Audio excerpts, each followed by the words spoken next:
Hello YouTube, welcome back to Flight to Safety. Today's video I want to talk about this upcoming week. I think this upcoming week is going to be one of the most bullish weeks for Bitcoin and the crypto space ever. We have exchanges buying nonstop, we have sovereign funds getting in, we have countries getting in, we have corporations, billionaires, millionaires all getting in. We're also at new all-time highs already. We're past 69K. Right now, currently we are at 69.3K. And the crazy thing to me is people are still bearish. I think for the last like 12 years, we've been conditioned to have PTSD. You know, we've been conditioned to be bears. And I'm here to tell you we're so far away from that now. I made a couple of meme videos about it, but we've passed the threshold. Once that ETF got released on January 10th, 2024, everything changed with Bitcoin, everything. Larry Fink is a kingmaker. If you don't know what a kingmaker is, it's basically the person who crowns kings, right? You think a king is like, oh my god, like a king is like the boss, right? But no, the person who makes the king is the boss. And Larry Fink is a kingmaker. Whatever he says goes, right? I remember back in like, a couple of years ago where there was a ESG narrative, right? I think British Hodl talks about this, right? ESG, energy friendly and all that. And they were saying how Bitcoin mining was bad for the environment and it wasn't energy efficient, whatever it was. I think British Hodl said that the ESG narrative, like the whole thing, was a 30 to 40 trillion dollar like asset. And the person who was ahead of that narrative was Larry Fink. Yep. He was the one pushing ESG. And ESG was saying that, Bitcoin was not environmentally friendly and, cost effective or anything like that. Fast forward like a year or so, Larry Fink's on TV saying now, Bitcoin's the next digital gold, it's digital money and everything's good. But guess what? Tell me one thing that has changed about Bitcoin since inception, since, 2017, even 2012.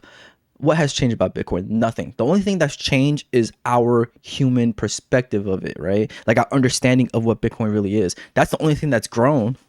Bitcoin hasn't really, changed much in terms of like source code and like what it does. Sure, like the mining capacity and everything, the hash rate, that's grown, right? But that's part of the code.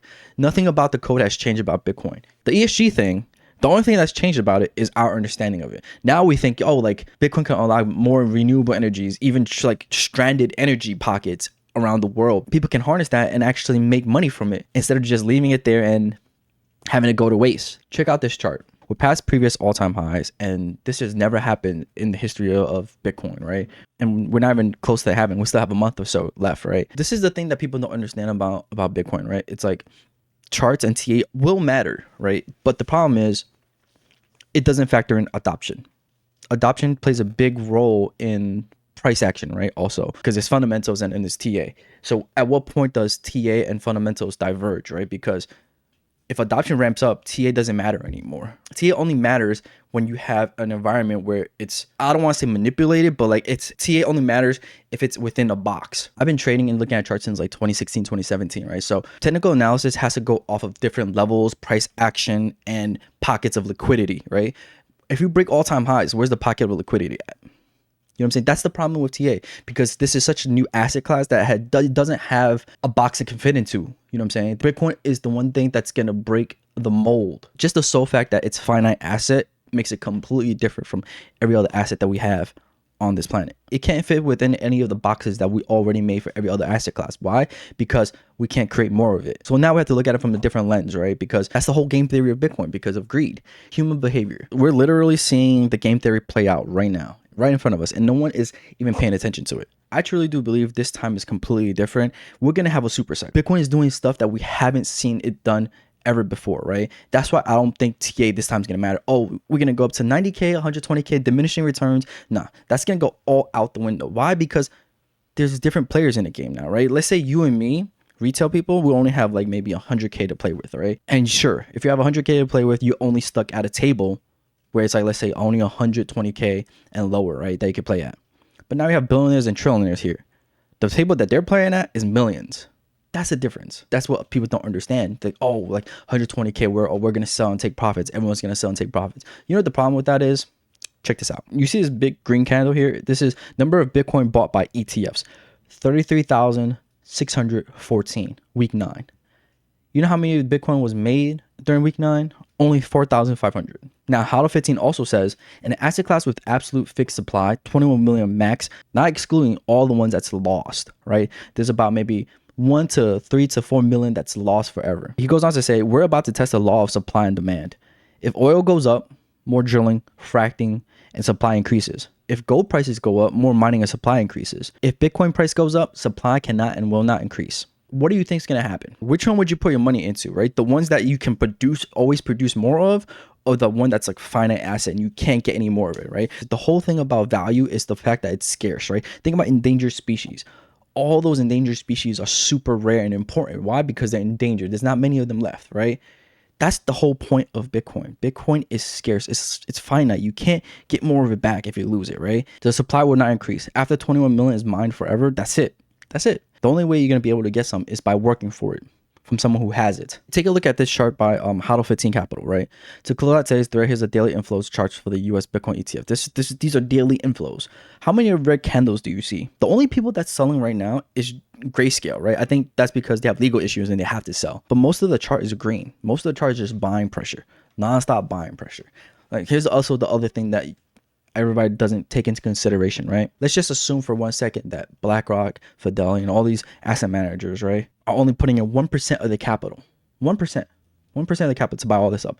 First of all, they're not even at 1% yet. They're probably at 0.1% of the 1% that they're trying to put in. For you and me, if this thing goes to like 100K, 400K, 500K, $1 million, it's a big deal because that's life-changing money for us. For these big players, if they go to 400K, 500K, it's not a big deal. If I want to equate it to like how much they would make compared to us, it's basically us making like $100 off of our, investments. That's the difference. And people think like, oh, like bear cycle is going to come, diminishing returns is going to come. Bro, these guys are buying it and I don't think they're going to sell.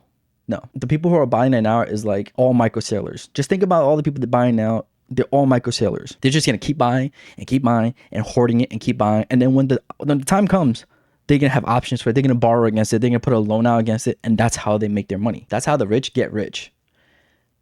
They have real estate. They don't have to sell the real estate. They just take a loan out on it and buy another real estate and then rent it out. And that's how they keep growing and growing and growing. Let's say the asset managers do decide to sell, which it has happened, right? If you look at the charts, the people who are selling right now is Grayscale. And Grayscale is essentially an ETF, right? It's essentially, the one of the big boys, right? But the price keeps going up. Why do you think that is? It's because this is a finite asset and people will want it, right? If one asset manager sells it, right, the next one's going to buy it up and the price is going to keep going higher and higher. And then Grayscale is going to be like, I messed up.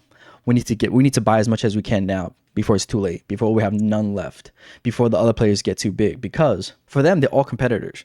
They're all competing against each other in terms of like, how much money they can generate for their customers, what kind of assets they have, how much of the assets they have. It's all a big game of we want the most. We want all of it. We want to be the best, right? And Bitcoin plays perfectly into it. That's a game theory, right? If you have most of it, you control the Bitcoin, right? Because you decide when you want to sell. You can't create more of it. If it's gold, like let's say BlackRock has like, $1 billion worth of gold. Now what happens is Fidelity is like, oh, I want some. Wisdom Tree is like, oh, I want some. ARK Invest is like, oh, I want some, right? You know what happens?